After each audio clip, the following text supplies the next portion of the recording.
from them. So let's stand for law and order, for peace in our streets, and against anarchy. This is President Trump's vision for the future. And with that, I'll take questions. Kristen. Thank you, Kayleigh. I know you said that President Trump was never briefed on these reports about the Russian bounties and whatnot, but can you say that he was briefed today? Look, I'll say this, that the U.S. receives thousands of reports a day on intelligence, and they are subject to strict scrutiny. While the White House does not routinely comment on alleged intelligence or internal deliberations, the CIA director, NSA, National Security Advisor, and the Chief of Staff can all confirm that neither the President nor the Vice President were briefed on the alleged Russian bounty intelligence. But has he been since since all of these reports came out? So let me back up and say this, that there is no consensus within the intelligence community on these allegations, and in effect, there are dissenting opinions from some in the intelligence community with regards to the veracity of what's being reported, and the veracity of the underlying allegations continue to be evaluated. And one more question, if I could. Is he upset that this intelligence was reportedly shared with the British government, but not him? I have no further comment on that other than to just point you back to the two assertions that I made previously. Kristen. Thank you, Kayleigh. How did the president not be briefed on the Russia bounty story? Was he out of the loop by his own intelligence community? No, as I noted, there was not a consensus among the intelligence community, and in fact, there were dissenting opinions within the intelligence community, and it would not be elevated to the president until it was verified. President Trump tweeted overnight, "Intel just spoke to me." What specifically does that mean? Who spoke to him? Did that person, in fact, give the president a full briefing in that conversation? So I have no further details on the president's private correspondence. Tell us who's coming to the White House today and who's going to brief those lawmakers. So what I can tell you about that is that last night, the Chief of Staff, Mark Meadows, called both Senator McConnell and Congressman Hoyer and said that he would be briefing 8 members from the committees of jurisdiction. So there was a bipartisan invitation extended, but no further details other than that. Is that briefing going to happen today, Kayleigh? Yes, it was ongoing at the time when I came out here, or at least it had started, I think, 30 minutes prior to me coming out here. But they're going to come to the White House. I just want to be clear about what's happening. Members of Congress are coming to the White House? Yes. Caitlin. Okay, I have 2 questions. One, isn't it concerning that there was even a hint of credibility to this report that the Russians were offering to pay Taliban-linked militants to kill American troops, and the president was not told about it? Has the National Security Advisor or anyone explained why they didn't think it rose to the level that the commander-in-chief should find out about it? So intelligence is verified before it reaches the President of the United States, and in this case, it was not verified. I would note this, though, when the president, there's no stronger advocate for our servicemen and women than President Trump. He never hesitates to act when there is a threat to our servicemen and women. For example, in Syria in 2018, when dozens of Russian mercenaries were killed in retaliatory defensive U.S.-led strikes. So when our adversaries have directly targeted U.S. or coalition partners, the president has not hesitated to act, but this was not briefed up to the president because it was not, in fact, verified. So I understand it has to be verified, but not everything in his daily briefings or in the presidential daily brief that's the written document is airtight. They let the president know about what they are hearing. That's why it's intelligence. So why would that not have been something that rose to that level if, we're sharing it with other countries? The National Security Council and the intelligence community constantly evaluate intelligence reports, and they brief the president as necessary. Okay, so my other question is, if this does be borne out to where the president believes that it is true, what is he going to do to hold Russia accountable?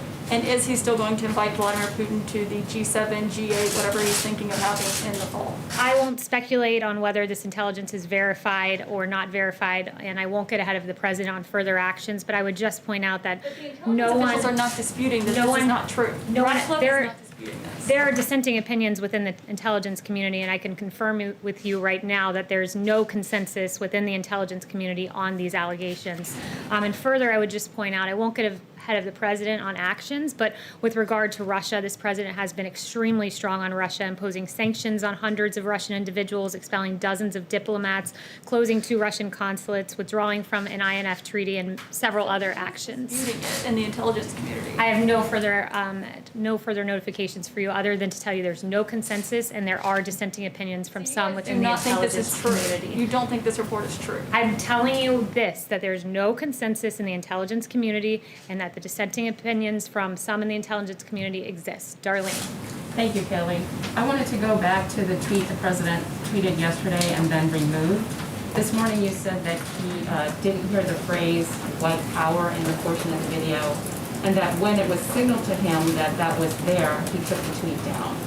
So does the president retweet other people's tweets and videos without knowing the full contents of what he's retweeting? No, he did not hear that particular phrase when he tweeted out the video, and Listen to the video before retweeting it? he did, and he did not hear that particular phrase.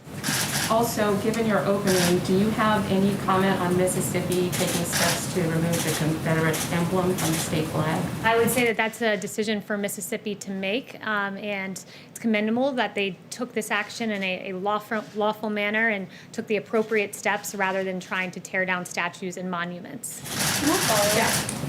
Thanks, Kayleigh. One follow-up on the Russia and then one on another issue.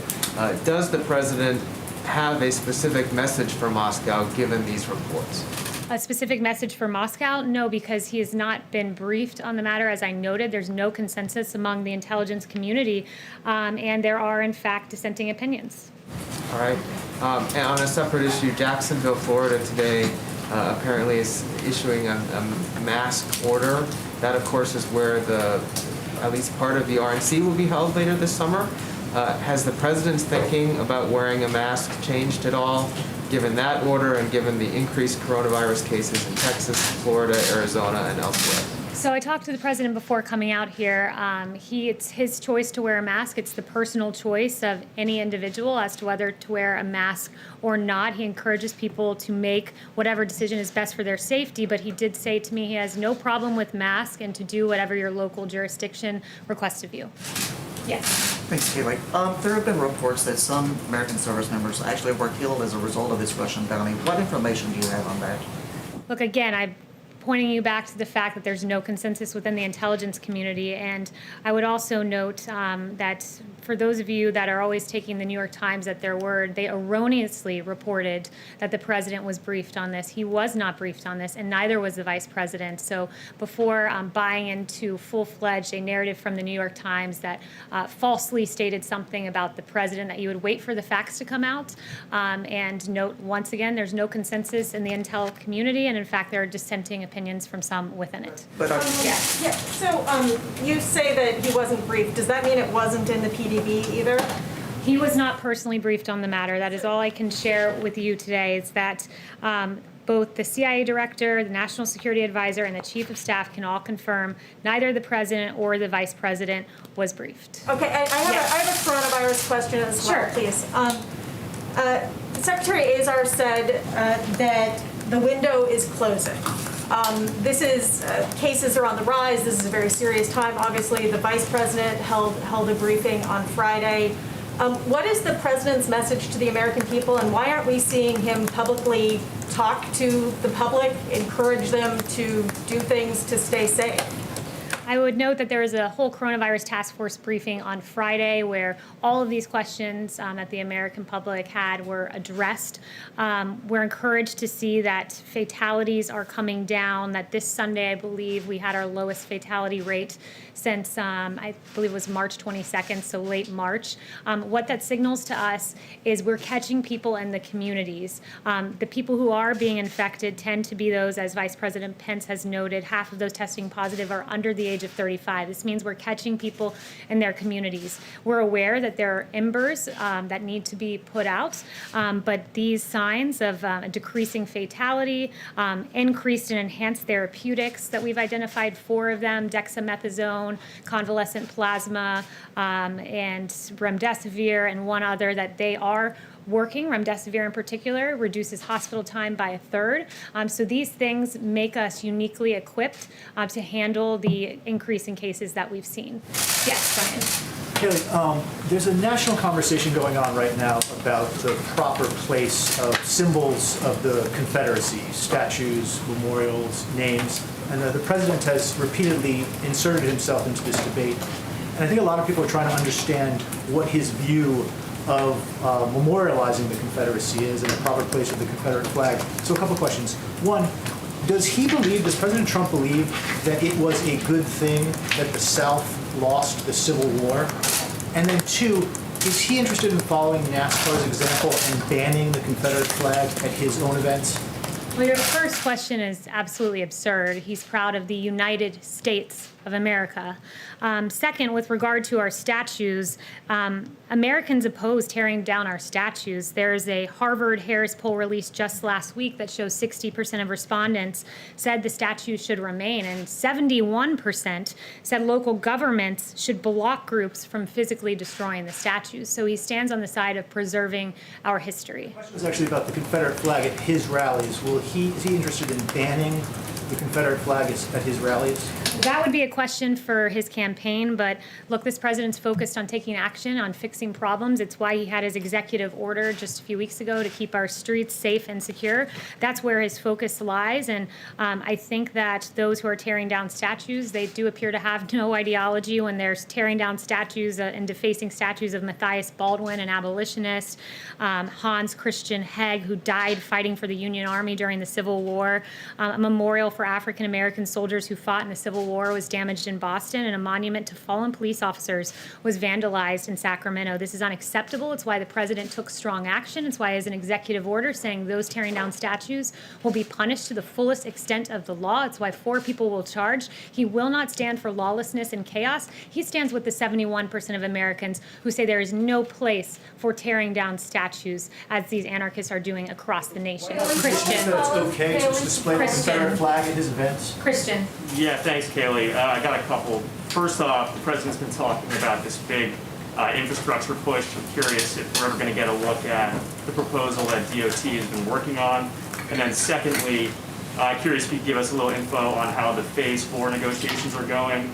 Do you get a sense that Congress is open to the back-to-work bonus that the president said he's in favor of? I don't have any updates for you on Phase 4 or infrastructure, but the president has mentioned for the last 3 years he's very keen on Democrats coming to the table and working with us on infrastructure. He's keen on, in a Phase 4, seeing a payroll tax holiday, which helps low-wage workers and those who need it most. These are real, effective measures that could help the American people, but the onus is really on Democrats to come to the negotiating table. Is there any indication that this is going to be different than infrastructure in February? I mean, that was roundly denounced by all the Democrats. Yeah, I won't get ahead of the president or those negotiations. Stephen. Thank you. I have 2 questions. First, about the statues. I covered pretty closely the Trump inauguration rioting trials, and those all ended in essentially jury nullification, and no one was convicted. And I was wondering if President Trump is concerned about the possibility that the same will happen with the people who were charged before for trying to topple the Jackson statue, particularly given his personal role helping apprehend suspects. Look, that'll be a decision for the courts to make and for juries to make, but the president is very keen on seeing these actions brought to justice, because tearing down American monuments and defacing federal property and defacing the Lincoln Memorial are not things the American public want to see, as noted with that 71% poll. Got it. And my second question is, over the weekend, President Trump retweeted a contrast of his presidency and President Obama's, and there was a chart of the different things that President Obama did and President Trump did, and one of the differences was President Obama approving the extrajudicial killings of Americans overseas. There was a little bit of confusion earlier in President Trump's presidency about his position on that. Are you able to clarify whether he opposes that? Look, I would just say this. The president will always point to the difference between his record and that of President Obama, which is what he was getting at with his tweet. You had, on one hand, the Obama-Biden presidency, the weakest economic recovery since World War II. With President Trump, we got to the hottest economy in modern history. With President Trump, you saw ISIS defeated. With Vice President Biden and President Obama, the so-called JV team of ISIS became the varsity team and overran 2 separate countries. So the president will always draw contrast with President Obama, and those are just 2 of the many, and he was drawing a contrast in that tweet. Thanks, Kayleigh. I have 2 questions on COVID-19. First off, remdesivir, we found out today the pricing of it going forward for roughly a 5-day trial, $2,300 for government-backed programs, $3,100 in the commercial marketplace. Does the White House, does President Trump approve of that pricing, of that price point, considering there's been some criticism as to whether or not that's too high? So Blake, that's a really good, important and substantive question that I think deserves a good answer to. And first, the wholesale acquisition costs or the federal supply schedule is about $3,200 for a course of remdesivir. But remdesivir is an inpatient drug done by infusion, and because it is an inpatient drug, the patient would be very unlikely to see the cost of the drug and to pay the cost of the drug, because the way that hospitals get reimbursed for inpatient drugs is that they are paid flat fees for admission. And as Secretary Azar explained to me, this means in layman terms that hospitals have to eat the cost of treatment used. But if they buy remdesivir for, let's say, $3,200, which is the wholesale acquisition cost, and that remdesivir drug saves that patient time in the hospital, they only spend a third of the time in the hospital as a patient without remdesivir, that would mean that the hospitals are actually profiting because they're getting the patient out early. So that basically all comes down to saying that the patient will not see that cost. With the price point. Right. And then secondly, just picking up what Jeff had asked about masks. You said the president had no problem with masks and that individuals should do whatever their local jurisdiction requests. However, the HHS Secretary Alex Azar said this weekend, quote, "We've got to practice social distancing. We've got to use face coverings when we can't practice social distancing." So if individuals are going into an area and social distancing cannot be practiced, should they listen to the local jurisdiction in which face masks might not necessarily be mandated, or should they listen to the HHS secretary who says wear a face mask? So the CDC guidelines they are recommended but not required, and the president would encourage everyone to follow the orders of their local jurisdiction and CDC guidelines. Todd. Thank you. So one question follow-up and then a separate issue. I just want to be clear, there are congressional leaders who are being briefed on the Russia situation, but the president has still not been briefed on the situation? Look, this has been asked and answered. The president is briefed on verified intelligence. And how does he know, if he hasn't been briefed, how is he certain that Russia didn't put out these bounties? The president is briefed on verified intelligence, and again, I would just point you back to the absolutely irresponsible decision of the New York Times to falsely report that he was briefed on something that he in fact was not briefed on.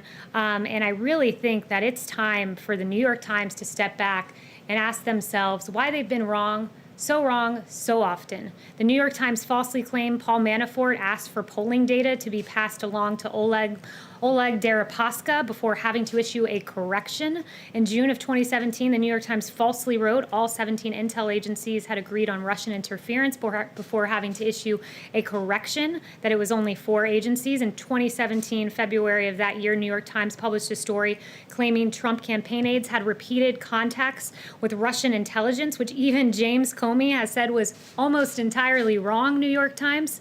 New York Times published a column in March of 2019 by a former Times executive editor that asserted the Trump campaign in Russia had an overarching deal that the quid of help in the campaign against Hillary for the quo of a new pro-Russian foreign policy. That's what we call the Russia hoax, which was investigated for 3 years with taxpayer dollars before ultimately getting an exoneration in the Mueller report. It is inexcusable, the failed Russia reporting of the New York Times, and I think it's time that the New York Times and also the Washington Post hand back their Pulitzers. Why hasn't the president condemned white power, Kayleigh? Why hasn't he condemned that tweet?